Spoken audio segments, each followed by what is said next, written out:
Sa video po na ito mga kaasenso, ibabahagi ko po sa inyo kung ano po ba ang purpose ng pagtatanim namin ng pinya or pineapple sa aming farm. Bukod sa kinakain ng kambing ang bunga ng pinya, ay mayroon pa po kaming isang dahilan kung bakit po namin ito itinanim sa aming pastulan.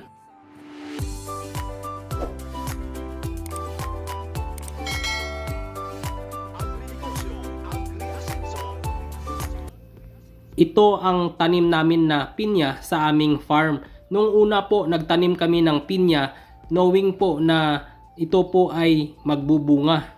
Pero ang purpose po talaga namin, ito po ay gawin na bakod po para sa aming mga kambing. Dahil nga po alam naman natin na ang dahon po ng pinya o pineapple ay meron po itong parang lagari.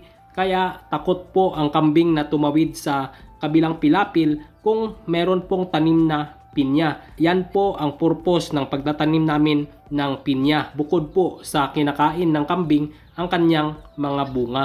Bago po tayo magpatuloy sa talakayang ito, ipapaalam ko po muna sa inyo na kung nais po ninyo magtanim ng pinya, may dalawang variety po kami ng pinya dito. Meron pong Hawaiian na variety at meron pong Dol na variety. Ang pinagkaiba po ng Hawaiian sa Dol, ang Hawaiian po ay meron pong mas malaki na bunga at marami pong corona.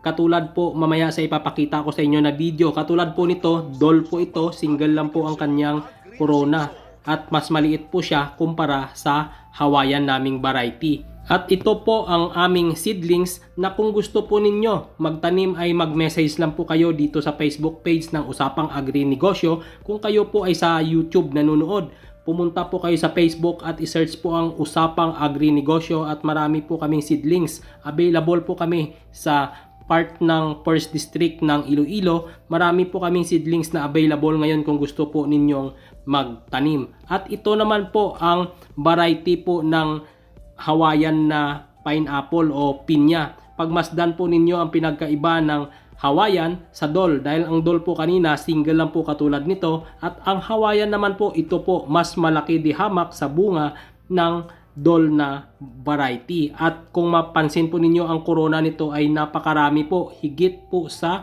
5 piraso ang kanyang corona na pwede niyo din pong itanim kapag ito po ay nagbunga. At alam niyo po ba na ang pagtanim namin ng pinya, ang purpose lang talaga nito ay gagawin naming bakod sa aming pilapil para hindi po palipat-lipat ang aming mga alagang kambing sa kabilang pilapil, para hindi po nila masira yung mga damo.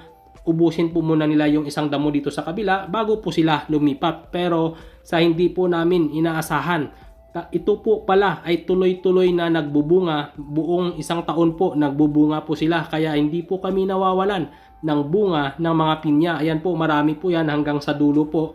Meron pong tanim na dalawang variety ng pinya, Hawaiian at Dol. Ayan po yung Hawaiian, ang dami pong corona kung mapansin po ninyo. Ang lalaki po ng kanyang corona at di hamak na mas malaki po ang kanyang bunga.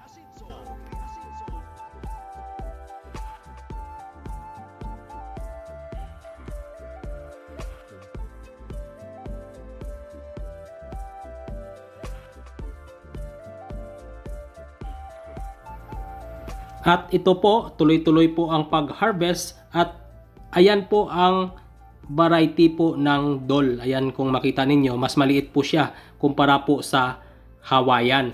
At ito na po, in-slice na po namin yung mga reject para po sa aming mga alagang kambing. Ito po yung ipapakain namin sa kanila. Mas mainam po natanggalan po natin ng balat kung marami po tayong ipapakain sa ating mga alagang kambing na bunga ng pinya. Dahil nga po ang balat ng pinya ay fiber po yan, hindi po basta-basta matutunawan ang ating mga alagang kambing sa balat ng pinya kung mas marami po silang makain. Dahil nga po ang kambing kilala na ang kinakain ay forage at legumes. Yun po ang fiber na para po talaga sa kanila. Pero hindi naman po masama na ang ating mga alagang kambing ay kumain po ng mga iba't ibang prutas kagaya ng pinya, mangga, bayabas at marami pa pong ibang mga prutas na pwede po nilang kainin.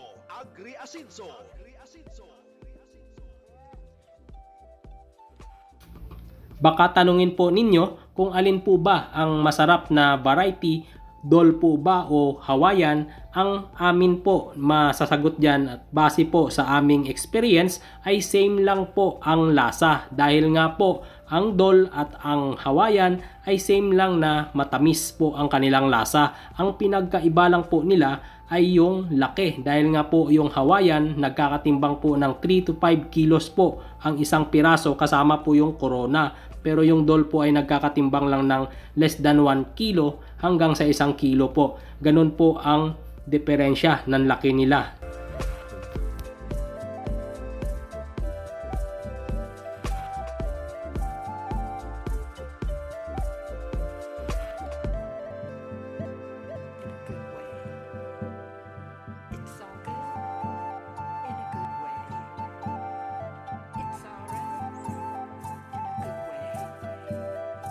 Welcome sa Usapang Agri-Negosyo, Agri-Asinso. At pagdating naman po sa aming mga alagang kambing, paborito po nilang kainin itong mga pinya na ito at bunga po ng mangga na nahuhulog po dyan sa kabila. Kinakain po nila dahil sarap na sarap po sila sa panlasa ng pinya, mangga at meron din pong lime dyan or lemon na kinakain din po nila yung bunga kahit maasim. Wala pong pili ang aming mga alagang kambing. At isa pa po, hindi po kami nag-i-inject ng kahit anong vitamina o vitamins sa aming mga alagang kambing. Dahil nga po dito sa farm namin, hindi po marunong mag-inject ang aking parents sa aming mga alaga na ito.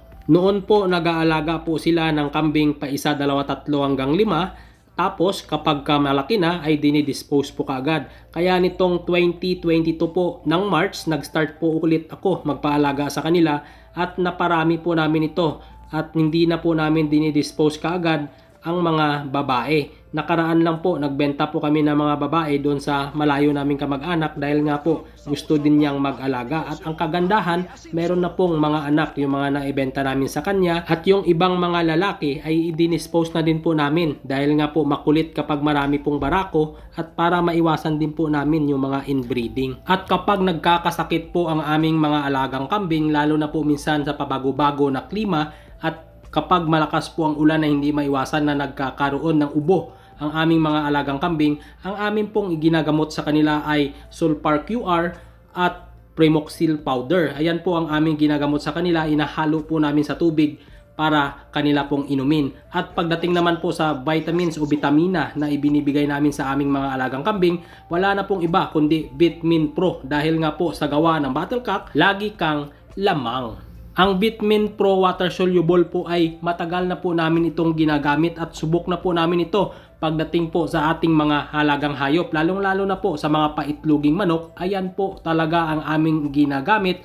Pang maintenance po nila, pang health enhancer po yan ng ating mga alagang hayop. Pagdating po sa kambing, yan din po ang aming ginagamit at pagdating din po sa aming mga alagang baboy. Kaya po kung mapansin ninyo, ang mga alaga naming baboy ay mabilis pong lumobo kahit wala po kaming ini-inject na kahit anong vitamina. Ganon din po sa aming mga alagang kambing.